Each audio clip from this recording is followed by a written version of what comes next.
Hello everyone. दोस्तों, हम लोग यूपी ट्रिपल एससी के द्वारा जो भी एग्ज़ाम होने वाले हैं इस साल, यानी अ, आप कह लीजिए कि 2026 में जो भी एग्ज़ाम यूपी ट्रिपल एससी कराने वाला है, चाहे वो लेखपाल का हो, चाहे वो बोरिंग टेक्नीशियन का हो, या चाहे वो लोअर पीसीएस का हो, इन सारे एग्ज़ाम में उसने जो भी सिलेबस को मेंशन कर रखा है उसमें दो पार्ट बड़े इंपॉर्टेंट हैं। आपका पार्ट सेकंड, जिसमें वो कंप्यूटर की बात करता है।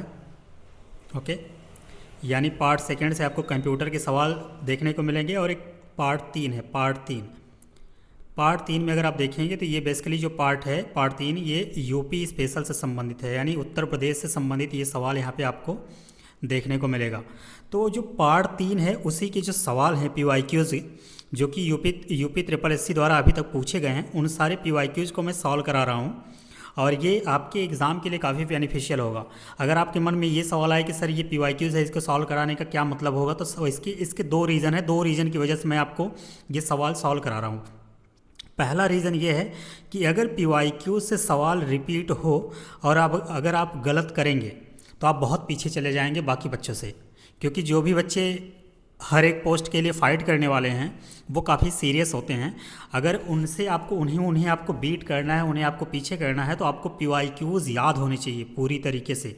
ओके, यानी अगर वो पीवाईक्यू से सवाल रिपीट करे, अगर ये कमीशन वापस इस सवाल को कभी किसी फॉर्म में अगर रिपीट करे तो वो आपसे गलत नहीं होना चाहिए। पहला पॉइंट ये है। दूसरा रीज़न इसको सॉल्व कराने का ये है कि अगर मान लीजिए कि इसको हम सॉल्व करेंगे तो एक हमें बेसिक आइडिया लग जाएगा कि यूपी ट्रिपल एससी जो कमीशन है वो बेसिकली किस रेंज में जाके यूपी स्पेशल से सवाल पूछ रहा है। ओके, तो इससे हमें एक आइडिया लगेगा। और इस सवाल को, इस सीरीज को सॉल्व करने के बाद क्या होगा कि हमें एक कॉन्फिडेंस भी आएगा कि किस तरीके के सवाल यूपी ट्रिपल एससी पूछ रहा है। ओके, बेसिकली मेरा दो ही रीज़न है इसको सॉल्व कराने का, जिससे कि आपका जो तैयारी है वो और स्ट्रांग हो जाए और आपको एक बेसिक आइडिया लग जाए कि जब भी आप कोई इसके अलावा अगर कोई किताब पढ़ेंगे, तो जब आप किताब पढ़ेंगे तो आपको एक आइडिया लगता जाएगा ना कि किस रेंज में वो सवाल पूछा है, किस तरीके से वो सवाल फ्रेम कर रहा है, हमें किस तरीके से अपने आप को तैयार करना है। तो ये आपको खुद से एनालाइज करके अपने आप को तैयार करना होगा। ओके, कोई और नहीं कराने वाला है, लेकिन ये है कि जो मैं यहाँ पे सॉल्व करा रहा हूँ उससे आपको बेसिक आइडिया लग जाएगा। ओके, तो इसके 4 लेक्चर मैंने आप ऑलरेडी अपलोड कर रखे हैं। आज जो ये है आपके सामने जो है, आज ये 5वां लेक्चर है। ओके, तो 4 लेक्चर जिन्होंने नहीं देखा है वो जाके देख सकते हैं। और ये अगर उस सीरीज में जो भी देख रहे हैं वो कंटिन्यू करेंगे तो ये आज का जो लेक्चर है ये 5वां लेक्चर होगा। ओके, तो बिना किसी देरी के हम लोग आज के लेक्चर के पहले सवाल की तरफ मूव करते हैं। आज का जो पहला सवाल है स्टूडेंट, वो कह रहा है कि किस उपन्यासकार के प्रमुख उपन्यास रंगभूमि है, बेसिकली ये गोदान एंड प्रेमाश्रम आदि उपन्यासों में ग्रामीण जीवन, पीड़ित ग्रामीणों में उभरने वाली चेतना के दर्शन होते हैं। सवाल के कहने का मतलब सिंपली इतना है कि ये तीन उपन्यास आप दे रखा है, रंगभूमि, गोदान, प्रेमाश्रम। इन चारों ऑप्शन में से ये पूछ रहा है कि ये किसके उपन्यासकार हैं जो कि ग्रामीण जीवन, पीड़ित ग्रामीणों में उभरने वाली चेतना को दर्शाता है। ओके, तो पहला ऑप्शन कह रहा है कमलेश्वर, ऑप्शन बी कह रहा है प्रेमचंद, ऑप्शन सी कह रहा है जयशंकर प्रसाद, ऑप्शन डी कह रहा है यशपाल।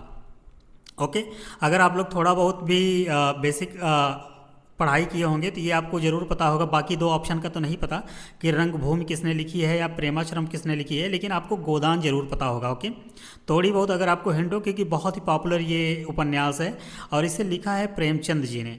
मुंशी प्रेमचंद इनका जो वास्तविक रंगमंच वाला नाम है, बेसिकली आप कह लेंगे प्रेमचंद जी हैं, और इनका ओरिजिनल नाम है धनपत राय श्रीवास्तव। ओके, तो ये पॉइंट ध्यान रखिएगा। तो ये जो रचनाएं हैं, रंगभूमि हो गया, गोदान हो गया, प्रेमाश्रम हो गया, ये सब प्रेमचंद जी ने लिखी है। इसके अलावा प्रेमचंद के कुछ और उपन्यास हैं, उसको भी मैं आपको बता दे रहा हूँ। जैसे कि इस सेवा सदन हो गया। सेवा सदन के बाद अगर हम लोग बात करें तो निर्मला हो गया, निर्मला के अलावा बात करें तो कर्मभूमि भी इनकी ही लिखी हुई कृतियां हैं, कर्मभूमि। ओके, इसके अलावा कायाकल्प की अगर बात करें तो उसको भी इन्होंने ही लिखा है, कायाकल्प।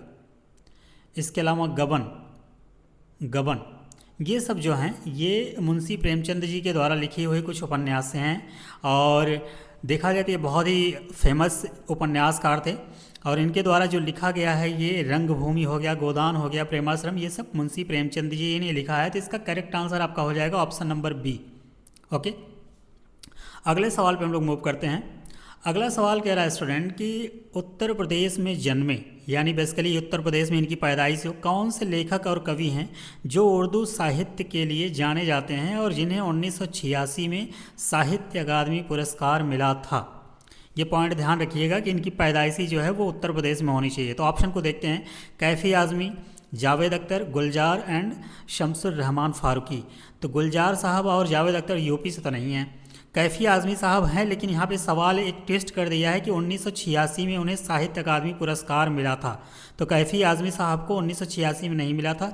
एक ऑप्शन आपके सामने नज़र आ रहा होगा, शमसुर रहमान फारूकी जी, यही करेक्ट आंसर है आपका। और यही इनको ही 1986 में साहित्य अकादमी पुरस्कार मिला था। ओके, शमसुर रहमान फारूकी जी के बारे में अगर बात करें तो इनका जो जन्म हुआ था वो 1935 में हुआ था और आजमगढ़ में हुआ था। ये पॉइंट ध्यान रखिएगा, आजमगढ़ पूर्वांचल का एक ज़िला है बेसिकली ये, और 1935 में इनका जन्म हुआ था, आजमगढ़ में हुआ था। तो शमसुर रहमान फारूकी जी हैं वो उत्तर प्रदेश में इनका जन्म हुआ था और 1986 में इनको साहित्य अकादमी पुरस्कार भी मिला था। ओके, अगले सवाल पे चलते हैं। अगला सवाल कह रहा है कि फिराक गोरखपुरी उत्तर प्रदेश की किस प्रसिद्ध उर्दू कवि का उपनाम है। बेसिकली इनका ओरिजिनल नेम नहीं है, ये उपनाम की बात कर रहा है। तो फिराक गोरखपुरी जो हैं, पहला ऑप्शन कह रहा है कि अख्तर रोमानी, ऑप्शन बी कह रहा है मुनव्वर राना, ऑप्शन सी कह रहा है रघुपति सहाय, ऑप्शन डी कह रहा है रामधारी सिंह दिनकर। तो फिराक गोरखपुरी जो है वो रघुपति सहाय जी का उपनाम है। बेसिकली इनका जो पेन नेम होता है कि हर एक कवि का अपना एक खुद का नाम मतलब होता है, ओरिजिनल नाम होता है, एक वो अपने मतलब फेमस होने के या उनकी जो परफॉर्म करने के तरीके होते हैं उनके बेस पे उनका एक नाम रख लिया जाता है। तो जो रघुपति सहाय जी थे ये बेसिकली गोरखपुर में इनका जन्म हुआ था। इनका जन्म कब हुआ था? अगर रघुपति सहाय जी की बात किया जाए तो इनका जन्म जो है वो 28 अगस्त 1896 को हुआ था। और ये कहाँ पे हुआ था? तो गोरखपुर में हुआ था, गोरखपुर। ओके, गोरखपुर की अगर बात किया है तो ये गोरखपुर में इनका जन्म हुआ था, 1896 में हुआ था 28 अगस्त को। अगर इनकी मृत्यु की बात किया जाए तो इनकी मृत्यु 3 मार्च 1982 को नई दिल्ली में हुई थी, नई दिल्ली में। ये वाला तो इतना इंपॉर्टेंट नहीं है, लेकिन गोरखपुर में हुआ था ये इंपॉर्टेंट है क्योंकि यूपी से है ना, तो यूपी स्पेशल में हो सकता है मे भी आपसे सवाल पूछ ले कि फिराक गोरखपुरी या फिराक गोरखपुरी देगा तो आप एक तरीके से गेस कर लेंगे, लेकिन आपको हो सकता है रघुपति सहाय दे के पूछ ले कि कहाँ पे इनका किस ज़िले में जन्म हुआ था, तो आपका आंसर हो जाएगा गोरखपुर में। तो जो फिराक गोरखपुरी जी हैं वो बेसिकली रघुपति सहाय जी हैं, उन्हीं का उपनेम है या उपनाम कह लीजिए फिराक गोरखपुरी है। तो करेक्ट आंसर आपका हो जाएगा ऑप्शन नंबर सी। रघुपति सहाय जी की अगर बात किया जाए कि इनकी मुख्य रचनाओं में तो गुल ए नगमा हो गया, गुल ए रन्ना हो गया, रूहे कायनात हो गया, मशाल हो गया, रूप हो गया जिसे हम लोग रुबाई कहते हैं, शबिस्तान हो गया, सरगम हो गया, बज़्म ए ज़िंदगी हो गया, रंग ये शायरी हो गया, परछाइयाँ हो गया, तरान ए इश्क हो गया। ये सब इनके जो रचनाएं हैं, मुख्य रूप से फेमस रचनाएं हैं वो हैं। और बेसिकली रघुपति सहाय जी जो हैं वो गांधी जी के साथ असहयोग आंदोलन में भाग लिए थे, यानी सम्मिलित हुए थे, और उसी के चक्कर में ये जेल भी गए थे। तो ये पॉइंट आप ध्यान रखिएगा, इतना डिटेल में तो आपसे नहीं पूछेगा, लेकिन ये है कि रघुपति सहाय जी की जो उपनाम है और ये इनका जन्म कहाँ पे किस ज़िले में हुआ था ये आपसे वापस हो सकता है ये सवाल पूछ ले। ओके, अगले सवाल की तरफ हम लोग मूव करते हैं। अगला सवाल कह रहा है स्टूडेंट कि उत्तर प्रदेश की कौन सी प्रमुख कवयित्री अपने साहित्यिक योगदान के लिए जानी जाती हैं और उन्हें 1988 में पद्म विभूषण से सम्मानित किया गया था। ओके, तो बेसिकली ये पूछ रहा है कि उत्तर प्रदेश में जन्मी थी वो कवयित्री का नाम पूछना है जिनको 1988 में पद्म विभूषण से सम्मानित किया गया था। पहला ऑप्शन कह रहा है कि उषा किरण खान, ऑप्शन बी कह रहा है महादेवी वर्मा, ऑप्शन सी कह रहा है गौरापंत शिवानी, ऑप्शन डी कह रहा है सुभद्रा कुमारी चौहान। एक एक करके हम लोग देख लेते हैं। तो जो 1988 में पद्म विभूषण जिनको मिला था उनका नाम है Mahadevi Verma. Okay, option number जो बी है वो करेक्ट हो जाएगा। महादेवी वर्मा जी के बारे में थोड़ा सा और जान लेते हैं कि महादेवी जो वर्मा हैं, इनको अगर देखा जाए तो 1988 में पद्म विभूषण मिला ही था, वो तो लिखा ही सवाल में। इनको 1982 में अगर देखा जाए तो इनको ज्ञानपीठ पुरस्कार मिला था, ज्ञानपीठ पुरस्कार मिला था। और 1956 में इनको पद्म भूषण भी मिला था। ये पॉइंट आप ध्यान रखिएगा। यहाँ पे पद्म विभूषण दे रखा है, जो कि पद्म भूषण से ये बड़ा क्या कह लीजिए कि अवार्ड होता है, भारत सरकार देती है। तो 1956 में इनको पद्म भूषण मिला था और 1982 में इनको ज्ञानपीठ पुरस्कार मिला था। महादेवी वर्मा जी के बारे में थोड़ा सा और जानते हैं कि महादेवी वर्मा जी को अगर इनकी मुख्य कृतियों की बात किया जाए तो इनकी मुख्य जो कृतियाँ हैं, जैसे कि निहार हो गया, रश्मि, जस्ट अ मिनट, रश्मि हो गया, इन्होंने लिखा था। इसके अलावा इन्होंने नीरजा लिखा था, नीरजा के अलावा इन्होंने सांध्य गीत लिखा था। सांध्य गीत के अलावा अगर बात किया जाए तो दीप शिखा इन्होंने ही लिखा था। दीप शिखा के अलावा प्रथम आयाम की अगर हम लोग बात करें, प्रथम आयाम इन्होंने लिखा था। इसके अलावा इन्होंने अग्निरेखा लिखा था। ये इतने ढेर सारे इनकी कलाकृतियाँ हैं। इसको मैं इसलिए आपको समराइज़ करके दे रहा हूँ कि वापस कभी हो सकता है आपसे पूछ ले कि महादेवी वर्मा की कृतियों में से कौन सा है या कौन सा नहीं है, तो आपको आना चाहिए। ओके, महादेवी वर्मा जी की अगर बात किया जाए, just a minute, Mahadevi Verma की अगर बात किया जाए तो इनका जो जन्म हुआ था, इनके जन्म की अगर हम लोग बात करें तो इनका जो जन्म है वो 26 मार्च 1907 को हुआ था।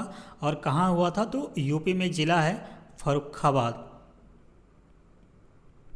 ओके, और इनकी जो मृत्यु हुई थी, मृत्यु की अगर बात करें तो इनकी मृत्यु हुई थी 11 सितंबर 1987 को। और कहाँ हुई थी, तो प्रयागराज में हुई थी, प्रयागराज। ये पॉइंट आप ध्यान रखिएगा, प्रयागराज। ओके, तो इतना पॉइंट आपको ध्यान होना चाहिए। तो इसका करेक्ट आंसर आपका हो जाएगा Mahadevi Verma, option number B. अगले सवाल पे हम लोग चलते हैं। अगला सवाल कह रहा है कि निम्नलिखित में से फतवा ए जहांदारी का लेखक कौन है। यानी कहने का मतलब सवाल की ये है कि फतवा ए जहांदारी किसने लिखा है। तो पहला ऑप्शन कह रहा है अबुल फजल, ऑप्शन बी कह रहा है ज़ियाउद्दीन बर्नी, ऑप्शन सी कह रहा है अब्दुल हलीम शरर, ऑप्शन डी कह रहा है शेख फैज़ी, ऑप्शन डी कह रहा है, ऑप्शन ई कह रहा है उपयुक्त में से कोई नहीं। और ये हर जगह यही सेम ही ऑप्शन रहेगा, इसलिए मैं ऑप्शन ई को ज़्यादातर मतलब नहीं पढ़ रहा हूँ। अगर उसमें से ऑप्शन मतलब समझ में आएगा सवाल पे तो मैं उस ऑप्शन की तरफ जरूर जाऊँगा, लेकिन 4 ऑप्शन जो आज दिए हुए हैं उनके बारे में हम लोग एक एक करके देखते हैं। ओके, तो फतवा ये जहांदारी की अगर बात किया जाए तो इसके जो लेखक हैं वो हैं ज़ियाउद्दीन बर्नी, यानी ऑप्शन बी नंबर इसका करेक्ट हो जाएगा। ज़ियाउद्दीन बर्नी जो हैं उन्होंने ही फतवा ये जहांदारी लिखी है। ये कहाँ से बिलोंग करते हैं, तो ये बेसिकली बुलंदशहर ज़िले से बिलोंग करते हैं, जो कि उत्तर प्रदेश में पड़ता है, बुलंदशहर। ओके, और ये बेसिकली अगर देखा जाए तो ये मोहम्मद बिन तुगलक और फिरोज शाह तुगलक के साथ रहे हुए हैं। ये बहुत मतलब मुग़ल काल के दौरान इनका मतलब काफ़ी चर्चा रहा है। इनके अलावा ज़ियाउद्दीन बर्नी जो हैं वो फतवा ये जहांदारी के अलावा अगर देखा जाए तो बेसिकली ये तारीख़ फ़िरोज़ शाही, तारीख़ फ़िरोज़ शाही, तारीख़ फ़िरोज़ शाही भी जो है वो ज़ियाउद्दीन बर्नी के द्वारा ही लिखा गया है। और कुछ और लोग मतलब जो हैं उनके अलावा देख लिया जाए तो जैसे अबुल फजल की जो प्रमुख रचनाएं हैं मैं यहीं पे लिख दे रहा हूँ, अबुल फजल के द्वारा जो लिखी गई हैं, जैसे अकबरनामा हो गया, अकबरनामा। अकबरनामा के अलावा अगर देखा जाए, अकबरनामा के अलावा इन्होंने आईने अकबरी लिखा है, आईने अकबरी, अकबरनामा आईने अकबरी जो है ये अबुल फजल साहब ने लिखा है। और शेख फैज़ी जी यहाँ पे हैं, इन्होंने लीलावती, एक किताब है लीलावती जो कि मैथ से संबंधित है, यानी गणित से संबंधित है, इसको फ़ारसी भाषा में अनुवाद किया था, फ़ारसी भाषा में अनुवाद किया था। ओके, तो इस पर्टिकुलर सवाल का करेक्ट आंसर आपका ऑप्शन नंबर बी हो जाएगा। अगले सवाल पे हम लोग चलते हैं। अगला सवाल कह रहा है कि मिर्ज़ा गालिब और फिराक गोरखपुरी डैश से जुड़ी प्रसिद्ध व्यक्तित्व है। यानी कहने का मतलब है कि जो चार ऑप्शन दे रखा है, कव्वाली हो गया, और ये ग्लव पपेट्री यानी दस्ताना कठपुतली हो गया, कटक हो गया, गज़ल हो गया, इनमें से जो मिर्ज़ा गालिब साहब हैं और फिराक गोरखपुरी जी हैं वो किस इन फील्ड से जुड़े हुए हैं। तो बेसिकली मिर्ज़ा गालिब की बात किया जाए तो जो भी शायराना व्यक्ति होगा वो बिना उनको भूल ही नहीं सकता, क्योंकि बड़े ही फेमस इश्किया वाले, आप कह लीजिए कि जो इश्क मोहब्बत वाली शायरी होती थी उनसे जुड़े हुए मिर्ज़ा गालिब साहब थे। इसके बाद जो फिराक गोरखपुरी जी हैं, जिन्हें हम लोग अभी देखा था कि इनका ये तो उपनाम है इनका, बेसिकली इनका ओरिजिनल नाम रघुपति सहाय जी है। ये गोरखपुर में पैदा हुए थे, मैंने अभी कुछ सवाल पहले इनके बारे में जिक्र किया था। ये सब लोग जो हैं वो गज़ल के लिए काफ़ी फेमस थे। ओके, तो इसका करेक्ट आंसर आपका हो जाएगा गज़ल, ऑप्शन नंबर डी, क्योंकि इनका जो काम था वो बेसिकली गज़ल लिखना था, शायरियाँ लिखनी थी। तो इन चारों ऑप्शन में अगर देखा जाए तो गज़ल जो है वो परफेक्ट आपका ऑप्शन हो जाएगा। ओके, और ऑप्शन नंबर डी इसका करेक्ट हो जाएगा। अगले सवाल पे चलते हैं। अगला सवाल कह रहा है स्टूडेंट कि उत्तर प्रदेश में सांख्यिकी पत्रिका प्रकाशित करने के लिए कौन सी संस्था उत्तरदायी है। यानी ये पूछ रहा है कि जो उत्तर प्रदेश में सांख्यिकी पत्रिका प्रकाशित की जाती है, पब्लिश की जाती है, उसके लिए कौन संस्था जिम्मेदार है। एक एक करके देखते हैं। पहला कह रहा है कि आर्थिक मामलों का विभाग, वित्त मंत्रालय, भारत सरकार। ऑप्शन बी कह रहा है RBI, Reserve Bank of India. Option C कह रहा है कि राष्ट्रीय सांख्यिकी कार्यालय यानी एनएसए, सांख्यिकी और कार्यक्रम कार्यान्वयन मंत्रालय। ऑप्शन डी कह रहा है कि उत्तर प्रदेश के योजना विभाग का अर्थशास्त्र और सांख्यिकी प्रभाग। सवाल ये है कि पूछ रहा है कि उत्तर प्रदेश में। ओके, तो ये पहला जो ऑप्शन दे रहा है ये भारत सरकार की बात कर रहा है। अभी यूपी सरकार इतनी कमज़ोर नहीं है कि कोई मैगजीन अगर यूपी में पब्लिश हो रही है तो उसके लिए सेंट्रल गवर्नमेंट पब्लिश करेगा। तो पहला ऑप्शन वैसे भी थोड़ा सा उतना तुक नहीं बन रहा है। आरबीआई की बात करें तो वो आरबीआई पैसे वाले मैटर में करती है। ये यहाँ पे स्टैटिस्टिक्स की बात कर रहा है, बेसिकली स्टैटिस्टिकल मैगजीन की बात कर रहा है। तो ये आरबीआई पे उतना ऑप्शन करेक्ट नहीं बैठ पा रहा है। ऑप्शन सी कह रहा है कि नेशनल स्टैटिस्टिक्स ऑफिस या नेशो, ministry of statistics and programme implementation, ये सेंट्रल लेवल की बात कर रहा है। ये मतलब एक गेस करने लायक ऑप्शन तो बिल्कुल है, ऐसा नहीं है कि इसको काटा जा सकता है, लेकिन ये है कि अगर आपको नहीं पता है तो हो सकता है आप इस पर जा सकते हैं, लेकिन ये सेंट्रल लेवल की बात कर रहा है। ओके, ऑप्शन डी कह रहा है कि उत्तर प्रदेश की योजना विभाग का अर्थशास्त्र और सांख्यिकी प्रभाग जो है वो स्टैटिस्टिकल मैगजीन यानी सांख्यिकी पत्रिका जो है उसको प्रकाशित करने के लिए जिम्मेदार है। बिल्कुल करेक्ट आंसर यही है आपका, ऑप्शन नंबर डी जो है आपका करेक्ट आंसर हो जाएगा, क्योंकि economics and statistics division of the planning department of Uttar Pradesh जो है वो यूपी में स्टैटिस्टिकल मैगजीन को प्रकाशित करने के लिए पूरी तरीके से जिम्मेदार है, यानी यही पब्लिश करती है। अगले सवाल पे हम लोग चलते हैं। अगला सवाल कह रहा है स्टूडेंट कि चंदायन जो है उसको मुल्ला दाऊद जी ने अवधी सूफी कृति में एक लिखा हुआ था बेसिकली। तो कहने का मतलब यहाँ पे मैं अलग से लिख दे रहा हूँ, चंदायन जो है, चंदायन इसको लिखा है मुल्ला दाऊद जी ने। ओके, मुल्ला दाऊद जी ने इसको लिखा है चंदायन को। ओके, और ये बेसिकली सवाल क्या कह रहा चाहे कि किन प्रसिद्ध प्रेमियों की कहानी बताती है। ऑप्शन ए कह रहा है लोरिक एंड चंदा, ऑप्शन बी कह रहा है हीर रांझा, ऑप्शन सी कह रहा है Nal and Damayanti, option D कह रहा है लैला और मजनू। तो जो चंदायन कृति है, आप थोड़ा सा गेस करने लायक है। अगर आपको बिल्कुल आइडिया नहीं लग रहा है तो ये चंदायन यहाँ पे दिया तो हो सकता है चंदा वाला ऑप्शन आपका सही हो जाए। ओके, अगर आप गेस करने के लिए, अगर आपको पूरी तरीके से नहीं पता है और इस सवाल को आपको करना है तो आप गेस कर सकते हैं बिल्कुल। ओके, तो चंदायन जो है वो मुल्ला दाऊद द्वारा रचित एक महत्वपूर्ण अवधी सूफी कृति है जो कि लोरिक और चंदा की प्रेम कहानी पर आधारित है, यानी इसका ऑप्शन नंबर ए करेक्ट हो जाएगा। लोरिक क्या था? लोरिक बेसिकली इसकी बाई प्रोफेशन अगर देखा जाए तो ये ग्वाला या गडेरिया था। ओके, और जो चंदा जी थी वो चंदा अगर देखा जाए तो ये अवधि बेसिकली एक राजा की पत्नी थी, राजा की पत्नी थी।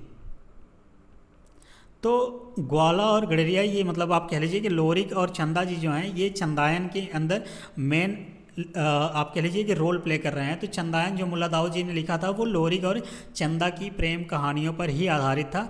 इसका करेक्ट आंसर आपका ऑप्शन नंबर ए हो जाएगा। ओके, ये पॉइंट ध्यान रखिएगा। मैं यहाँ पे इसको हाईलाइट इसलिए कर दे रहा हूँ कि आप आगे अगर ये सवाल कभी रिपीट हो तो आपसे गलती ना हो। अगले सवाल पे हम लोग चलते हैं। अगला सवाल कह रहा है कि मुंशी प्रेमचंद के बारे में निम्नलिखित में से कौन सा सही है, यानी बेसिकली ये मुंशी प्रेमचंद जी के बारे में पूछना चाह रहा है। तो सबसे पहले हम लोग थोड़ा सा उनके बारे में डिटेल में समझते हैं। मुंशी प्रेमचंद, मुंशी प्रेमचंद के बारे में अगर बात किया जाए तो इनका जो जन्म हुआ था, मुंशी प्रेमचंद जी का जो जन्म हुआ था वो 31 जुलाई 1880 में, 31 जुलाई 1880 में हुआ था। कहाँ हुआ था? लमही गांव में, लमही गांव में हुआ था, जो कि वाराणसी में पड़ता है, वाराणसी में पड़ता है। ओके। और अगर इनकी बात किया जाए तो इनका जो मूल नाम था, मूल नाम की अगर हम लोग बात करें तो इनका नाम था धनपत राय श्रीवास्तव, धनपत राय श्रीवास्तव। अगर इनकी मृत्यु की बात किया जाए तो इनकी मृत्यु हुई थी वो 8 अक्टूबर 1936 को। ओके, 8 अक्टूबर 1936 को इनकी मृत्यु हुई थी। और अगर इनकी कलाकृतियों के बारे में, कला इन द सेंस ये है कि इनकी जो प्रमुख कृतियाँ हैं उनके बारे में बात किया जाए तो इनकी जो पहली उपन्यास थी, प्रथम उपन्यास, इनका जो प्रथम उपन्यास था उसका नाम था प्रेमा, जो कि पब्लिश हुई थी 1907 में। ओके। और इनका जो अंतिम उपन्यास था, अंतिम उपन्यास वो था आपका, बड़ा ही फेमस है वो, गोदान। ये 1936 में पब्लिश की गई थी, यानी इनकी मृत्यु के वर्ष में ही गोदान को पब्लिश किया गया था। और इनकी जो पहली कृति थी वो प्रेमा थी। अब हम लोग सवाल पे आते हैं। सवाल क्या कह रहा है कि मुंशी प्रेमचंद के बारे में निम्नलिखित में से कौन सा कथन सही है? पहला ऑप्शन देखते हैं। पहला कह रहा है कि उनका जन्म उत्तर प्रदेश के वाराणसी जिले में हुआ था। तो जी बिल्कुल, लमही गांव में हुआ था, जो कि वाराणसी में ही पड़ता है। तो पहला स्टेटमेंट तो सही है। ऑप्शन बी कह रहा है कि उनकी प्रमुख कृतियों में प्रेमा एंड गोदान शामिल है। बिल्कुल सही है। प्रेमा जो है वो फर्स्ट उपन्यास है इनका, और गोदान जो है इनका ये लास्ट उपन्यास था। ओके। ऑप्शन सी कह रहा है कि उनकी मृत्यु जो है 8 अक्टूबर 1966 को हुई थी। नहीं, उनकी मृत्यु हुई थी 8 अक्टूबर 1936 को हुई थी। ये स्टेटमेंट आपका हो जाएगा गलत। ओके, यानी पहला सही है, दूसरा सही है। तो जिनमें इसका करेक्ट आंसर आपका हो जाएगा, दोनों कथन ए एंड बी सही है लेकिन सी गलत है। तो इसका करेक्ट आंसर आपका हो जाएगा option number A. Okay, both statement A and B are correct. ये पॉइंट आप ध्यान रखिएगा। किसके बारे में? मुंशी प्रेमचंद जी के बारे में। इतना अगर फैक्ट पॉइंट आपको ध्यान रहेगा तो आप किसी भी सवाल को टैकल करने के लिए काबिल रहेंगे। ओके, इनका जो कलाकृतियाँ है, इन्होंने क्या क्या लिखा है बेसिकली, उसको मैंने आपको कुछ सवाल पहले ही डिटेल में बता दिया था। अगले सवाल पर हम लोग मूव करते हैं। अगला सवाल कह रहा है कि मैथिली शरण गुप्त के बारे में निम्नलिखित में से कौन सा कथन सही है? ओके, तो मैथिली शरण गुप्त जी के बारे में जानने से पहले थोड़ा सा इनके बारे में थोड़ा सा डिटेल समझ लेते हैं हम लोग। मैथिली शरण गुप्त, ओके, एक एक करके देख लेते हैं। इनके जन्म की अगर हम लोग बात करें, मैथिली शरण गुप्त जी के जन्म की अगर हम लोग बात करें तो इनका जन्म हुआ था 3 अगस्त 1886 को। ये पॉइंट ध्यान रखिएगा, 3 अगस्त 1886 को हुआ था। कहाँ हुआ था? एक गांव था जिसका नाम था चिरगांव, चिरगांव। और ये आज के समय में अगर देखा जाए तो झांसी जिले में पड़ता है। ओके, ये पॉइंट ध्यान रखिएगा। इसके अलावा अगर देखा जाए तो मैथिली शरण गुप्त जी की जो पहली कृति थी, पहली कृति यानी इन्होंने जो पहली रचना लिखी थी उसका नाम था बेसिकली रंग में भंग, रंग में भंग। ये पॉइंट आप ध्यान रखिएगा। और जो इनको राष्ट्रकवि की उपाधि दी गई थी, यानी इनको राष्ट्रकवि कहा जाता है। और ये जो उपाधि है किसने दी थी? तो इनको महात्मा गांधी जी ने दी थी। महात्मा गांधी जी ने इनको राष्ट्रकवि के रूप में उपाधि प्रदान की थी, राष्ट्रकवि। ओके, अब हम लोग सवाल पे आते हैं। सवाल क्या कह रहा है कि मैथिली शरण गुप्त के बारे में निम्नलिखित में से कौन सा कथन सही है? सही है के बारे में पूछ रहा है। पहला ऑप्शन कह रहा है, अगर देखेंगे, उनका जन्म उत्तर प्रदेश के झांसी ज़िले में हुआ था। बिल्कुल, झांसी ज़िले में गांव है चिरगांव, वहाँ पे इनका जन्म हुआ था 3 अगस्त 1886 को। उनकी जो पहली कृति है वो रंग में भंग है, बिल्कुल सही बात है, यानी पहला सही है और दूसरा भी सही है। ऑप्शन सी कह स्टेटमेंट सी कह रहा है कि रविन्द्रनाथ टैगोर ने उन्हें राष्ट्रकवि की उपाधि दी थी। नहीं, उनको महात्मा गांधी जी ने दिया था राष्ट्रकवि का उपाधि। यही रीज़न है कि पहला और दूसरा सही है, लेकिन सी वाला ऑप्शन जो है वो गलत है। तो यहाँ इसका करेक्ट आंसर आपका हो जाएगा ऑप्शन नंबर ए। दोनों कथन ए और बी सही हैं। ओके, ये पॉइंट ध्यान रखिएगा। Both the statement A and B are correct.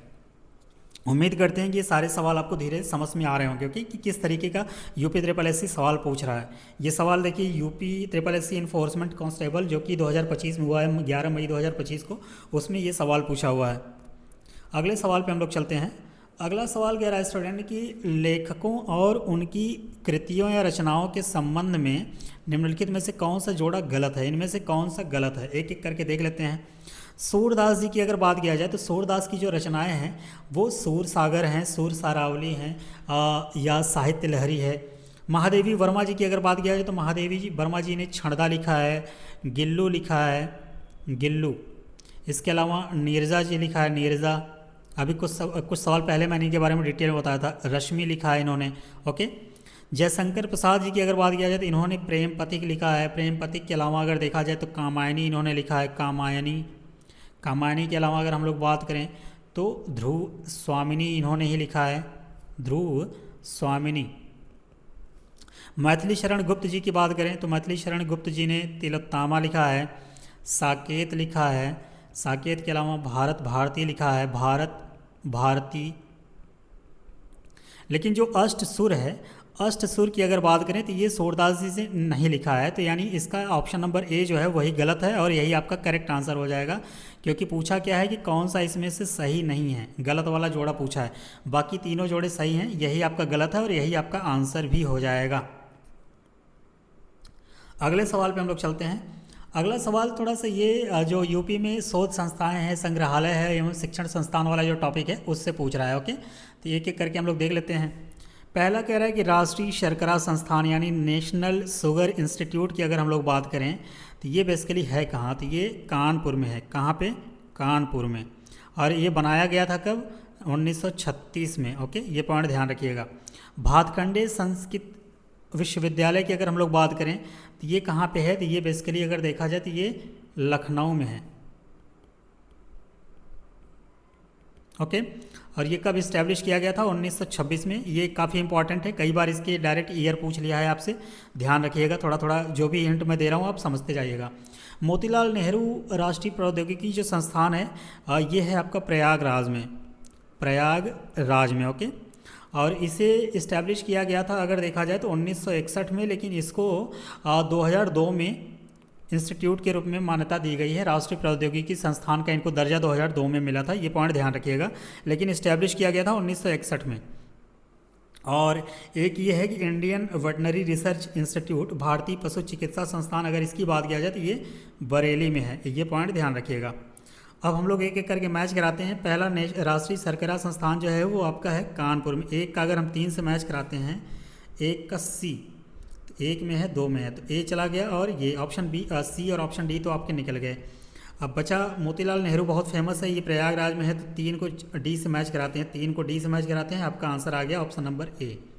Okay, बाकी मैंने डिटेल में आपको बता ही दिया, तो इसका करेक्ट आंसर है ऑप्शन नंबर ए। अगले सवाल पे हम लोग चलते हैं। अगला सवाल कह रहा है कि उत्तर प्रदेश की रजा लाइब्रेरी निम्नलिखित में से किस शहर में स्थित है। ये पॉइंट आप ध्यान रखिएगा, ये सवाल 2 बार पूछ चुका है। ओके, रजा लाइब्रेरी की अगर बात किया जाए तो उत्तर प्रदेश में एक ज़िला है जिसका नाम है रामपुर, वहाँ पे है। ओके, ये स्थित है। अगर इसकी स्थापना की बात किया जाए कि ये कब स्थापित किया जाता है, यानी स्थापना वर्ष इसका कब हुआ था, स्थापना वर्ष, तो इसका जो स्थापना वर्ष है वो 1774 ईस्वी है। ओके, ये पॉइंट ध्यान रखिएगा। ये 2 बार सवाल पूछा है, एक बार तो मैच कराने को दे दिया है, अभी आएगा तो मैं दिखा दूंगा आपके। तो ये रजा लाइब्रेरी जो है वो आपके उत्तर प्रदेश के रामपुर शहर में स्थित है। करेक्ट आपका ऑप्शन हो जाएगा ऑप्शन नंबर डी। अगले सवाल पे चलते हैं। ये बेसिकली अगर देखा जाए तो उस समय करंट में रहा होगा, ये करंट अफेयर्स का सवाल है। सवाल कह रहा है कि उत्तर प्रदेश सरकार ने किस स्थान में वैदिक 3D संग्रहालय के निर्माण की घोषणा की है। ओके, वैदिक 3D संग्रहालय जो है ये वाराणसी में है, मेरठ में, प्रयाग में या कानपुर में। तो इसका करेक्ट आंसर आपका हो जाएगा ऑप्शन नंबर ए, वाराणसी में। अगर देखा जाए तो संपूर्णानंद संस्कृत विश्वविद्यालय में जो है वैदिक 3D संग्रहालय बनाने की घोषणा की गई है। इसके साथ आप ये भी जो विश्वविद्यालय नाम है उसका भी आप नाम भी ध्यान रखिएगा, क्योंकि हो सकता है ऑप्शन दे दे कि बीएचयू या महात्मा गांधी काशी विद्यापीठ ये सब। तो संपूर्णानंद संस्कृत विश्वविद्यालय, यहाँ पे इसको इस्टेब्लिश किया गया है और ये वाराणसी में पड़ता है। तो ऑप्शन नंबर ए इसका करेक्ट आंसर हो जाएगा। अगले सवाल पे मूव करते हैं। अगला सवाल मैचिंग की बात कर रहा है स्टूडेंट, एक एक करके देखते हैं। सरस्वती भवन पुस्तकालय की अगर बात किया तो किस ईयर में मैच कराया गया है? यहाँ पे देखिए आ गया रामपुर में रजा लाइब्रेरी। अगर आप ये पीवाईक्यूज को अच्छे से रट के गए होते हैं तो ये भी सवाल आप कर लेते, इसके पहले वाला भी कर लेते। ओके, वहाँ पे ईयर मैच नहीं दिया था, वहाँ पे जिला पूछा था, यहाँ पे ईयर पूछ लिया है। तो वहाँ पे मैंने बताया था कि 1774 में। ओके, तो रामपुर रजा लाइब्रेरी की बात कर रहा है, फिर भारतीय भवन पुस्तकालय की बात कर रहा है, फिर इलाहाबाद पब्लिक लाइब्रेरी की बात कर रहा है। तो सरस्वती पुस्तकालय भवन पुस्तकालय की बात किया जाए तो इसे 1914 में इस्टेब्लिश किया गया था। ओके, रजा रामपुर लाइब्रेरी जो है वो बेसिकली 1774 ईस्वी में इसको इस्टेब्लिश किया गया था। भारतीय भवन पुस्तकालय की अगर बात किया जाए तो ये 1889 में इसको इस्टेब्लिश किया गया था। और इलाहाबाद पब्लिक लाइब्रेरी की बात किया जाए तो ये 1864 में इसको इस्टेब्लिश किया गया था। अब हम लोग मैच करा लेते हैं। सबसे पहले रजा वाले को मैच कराते हैं क्योंकि उसका हम लोग डिटेल पता है। बी को 3 से मैच कराते हैं, बी को 3 से, एक यहाँ पे है एक यहाँ पे है, यानी डी और बी दोनों ऑप्शन आपके कट गए। अब सरस्वती भवन पुस्तकालय की बात करें तो 1914 में है, यानी एक का अगर डी से मैच कराएं तो आपका आंसर आ जाएगा ऑप्शन नंबर ए। 97 का जो करेक्ट आंसर हो जाएगा ऑप्शन नंबर ए हो जाएगा। ओके, ये पॉइंट ध्यान रखिएगा। अगले सवाल पे चलते हैं। अगला सवाल कह रहा है कि CSIR national botanical research institute. Okay, तो CSIR राष्ट्रीय वनस्पति अनुसंधान संस्थान की शाही बाग के रूप में स्थापना वर्ष और में कहाँ पे किया गया था? तो बेसिकली CSIR द्वारा जो नेशनल बॉटनिकल रिसर्च इंस्टीट्यूट है ये है लखनऊ में। अगर आपको इतना पता है तो आप 2 ऑप्शन को एलिमिनेट कर सकते हैं, लखनऊ में है। ओके, तो लखनऊ यहाँ दे रखा है, लखनऊ यहाँ दे रखा है। ऑप्शन नंबर बी और ऑप्शन नंबर सी आपके जा सकते हैं। ओके, तो ये बस आपको ये ध्यान रखना है कि किस ईयर ये इस्टेब्लिश किया गया था। CSIR का नेशनल बॉटनिकल रिसर्च इंस्टीट्यूट ये किया गया था 1789 में। ये पॉइंट ध्यान रखिएगा और आपका करेक्ट आंसर हो जाएगा ऑप्शन नंबर ए। ओके, ये कहाँ पे है? तो लखनऊ में है, ये मैंने आपको बता ही दिया। अगले सवाल पे हम लोग चलते हैं। अगला सवाल यहाँ पे थोड़ा सा मैं फॉन्ट साइज इसको बड़ा कर देता हूँ, लेकिन आपसे थोड़ा छिप जाएगा। ओके, एक एक करके देख लेते हैं। मैं बोल देता हूँ क्योंकि ये बड़ा होगा तो आपको दिखेगा नहीं, कट जाएगा। ओके, तो पहला कह रहा है कि निम्नलिखित कथनों का उसके संगत विश्वविद्यालयों से मिलान करें। तो यूपी का पहला ये कह रहा है कि यूपी का पहला विश्वविद्यालय की अगर बात किया जाए तो इलाहाबाद यूनिवर्सिटी है। ओके, कब इस्टेब्लिश की गई थी? तो ये 1887 में किया गया था इस विश्वविद्यालय को। ये दूसरा वाला कह रहा है कि यूपी और एशिया का सबसे बड़ा आवासीय विश्वविद्यालय कौन सा है? तो ये आपका बीएचयू हो जाएगा। बीएचयू ये कब इस्टेब्लिश किया गया था? तो 1916 में किया गया था। ओके, ये तीसरा कह रहा है कि तीर्थंकर महावीर विश्वविद्यालय की अगर बात करें तो ये है कहाँ? तो ये मुरादाबाद में है। कहाँ है ये? मुरादाबाद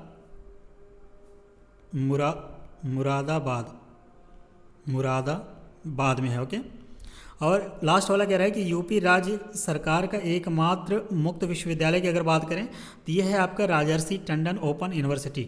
ओके, ये पॉइंट आप ध्यान रखिएगा। अब हम लोग मैच कराते हैं कि यूपी का पहला विश्वविद्यालय है इलाहाबाद यूनिवर्सिटी, यानी एक का अगर हम डी से मैच करा देते हैं तो एक का डी यानी ऑप्शन बी चला गया, ऑप्शन सी चला गया। इसके अलावा कोई और है? डी चौथे में सी दे रखा है, यानी ये यूपी राज्य का एकमात्र मुक्त विश्वविद्यालय जो है ये राजर्षि टंडन वाला है, ये भी मैच हो गया। बाकी अब हम लोग देखते हैं ये वाला लार्जेस्ट जो यूपी का एशिया का सबसे बड़ा आवासीय वाला है, ये कौन सा है? बीएचयू है। तो बीएचयू 1 में है, तो ओके, यानी बी का 1, यानी आपका करेक्ट आंसर हो जाएगा ऑप्शन नंबर ए। बाकी मैंने आपको डिटेल में बता ही दिया है, उतना डिटेल में आपको जानने की भी ज़रूरत नहीं है। ठीक है, बाकी ये जो फैक्ट है वो आप अगर आपको पता है तो आप आसानी से कर ले जाएंगे। अगले सवाल पे हम लोग मूव करते हैं। अगला सवाल कह रहा है कि किस संस्थान ने लखनऊ और आसपास के क्षेत्रों में वनस्पति की विविधता और प्राचीनता का सर्वेक्षण, मानचित्रण और दस्तावेजीकरण किया 2009 में?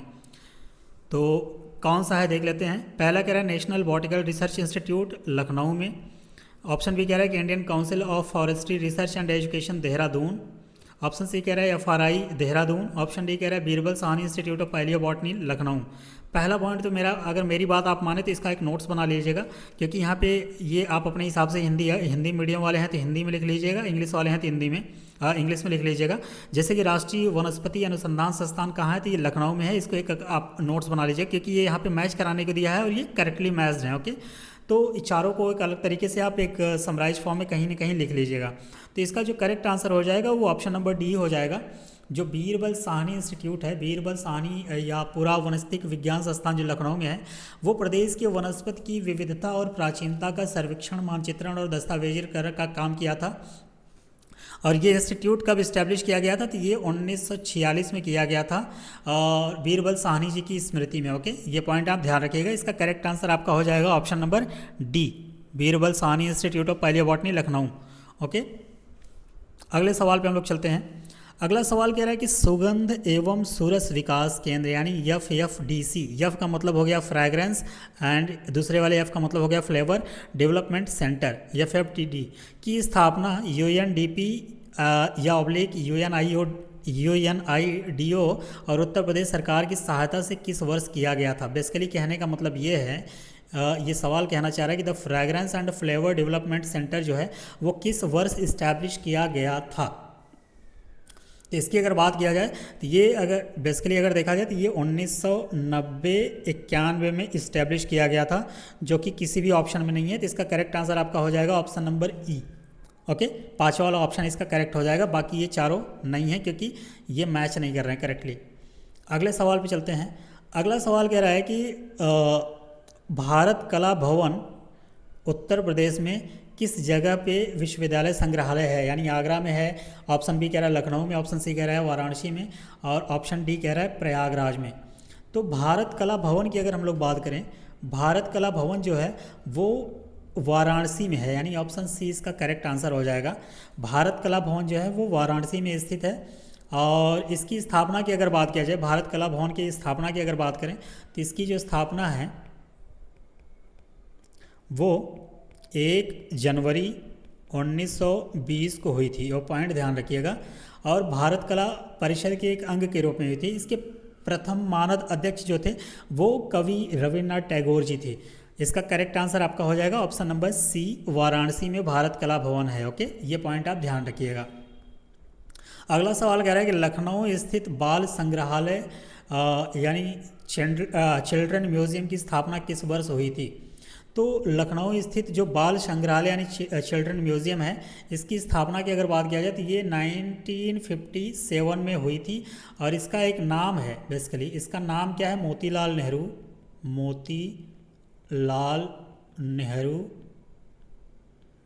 बाल संग्रहालय।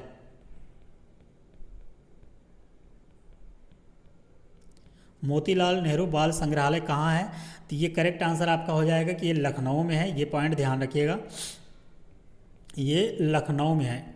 और ये कब स्थापित हुआ था, तो 1957 में ये स्थापित हुआ था। इसका करेक्ट आंसर हो जाएगा ऑप्शन नंबर सी। अगले सवाल पे हम लोग मूव करते हैं। अगला सवाल कह रहा है कि बनारस हिंदू यूनिवर्सिटी यानी BHU की अगर बात करें तो स्थापना किस वर्ष में हुई थी।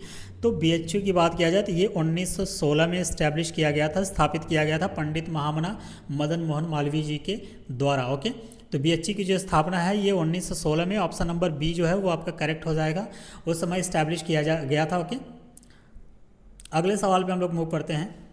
अगला सवाल कह रहा है स्टूडेंट कि यूपी शिक्षा के संदर्भ में BHU का पूर्ण रूप क्या है। बड़ा ही इजी सवाल है।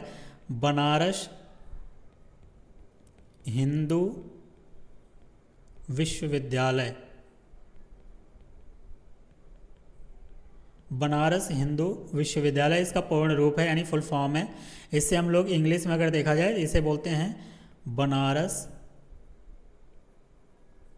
हिंदू यूनिवर्सिटी। ओके, तो इसका करेक्ट आंसर हो जाएगा आपका बनारस हिंदू विश्वविद्यालय, ऑप्शन नंबर ए। ओके, इसका करेक्ट आंसर आपका हो जाएगा ऑप्शन नंबर ए। अगले सवाल पे चलते हैं। अगला सवाल कह रहा है स्टूडेंट कि भातखंडे संस्थान विश्वविद्यालय उत्तर प्रदेश में कहाँ पे स्थित है? भातखंडे, अभी कुछ सवाल पहले मैंने यहाँ इसके बारे में डिटेल में बताया था। भातखंडे संगीत संस्थान जो है ये उत्तर प्रदेश में अगर देखा जाए तो ये लखनऊ में है, लखनऊ में है।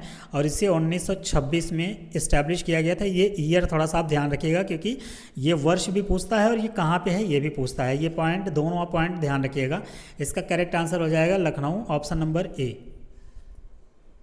ओके, अगले सवाल पे हम लोग मूव करते हैं। अगला सवाल कह रहा है स्टूडेंट कि जगत गुरु रामभद्राचार्य विकलांग विश्वविद्यालय जो है वो दुनिया में अपनी तरह के वो पहला विश्वविद्यालय है। ये उत्तर प्रदेश में कहाँ पे स्थित है? तो जगत गुरु रामभद्राचार्य विकलांग विश्वविद्यालय की स्थापना की अगर बात किया जाए, इसकी स्थापना जब की गई थी, स्थापना इसकी हुई थी 27 सितंबर 2001 को, और ये यूपी के चित्रकूट ज़िले में है। चित्रकूट डिस्ट्रिक्ट में ये आपको देखने को मिलेगा। इसका करेक्ट आंसर आ जाएगा ऑप्शन नंबर ए। चित्रकूट ज़िले में आपका क्या है? जगत गुरु रामभद्राचार्य विकलांग विश्वविद्यालय। ओके, ये पॉइंट ध्यान रखिएगा।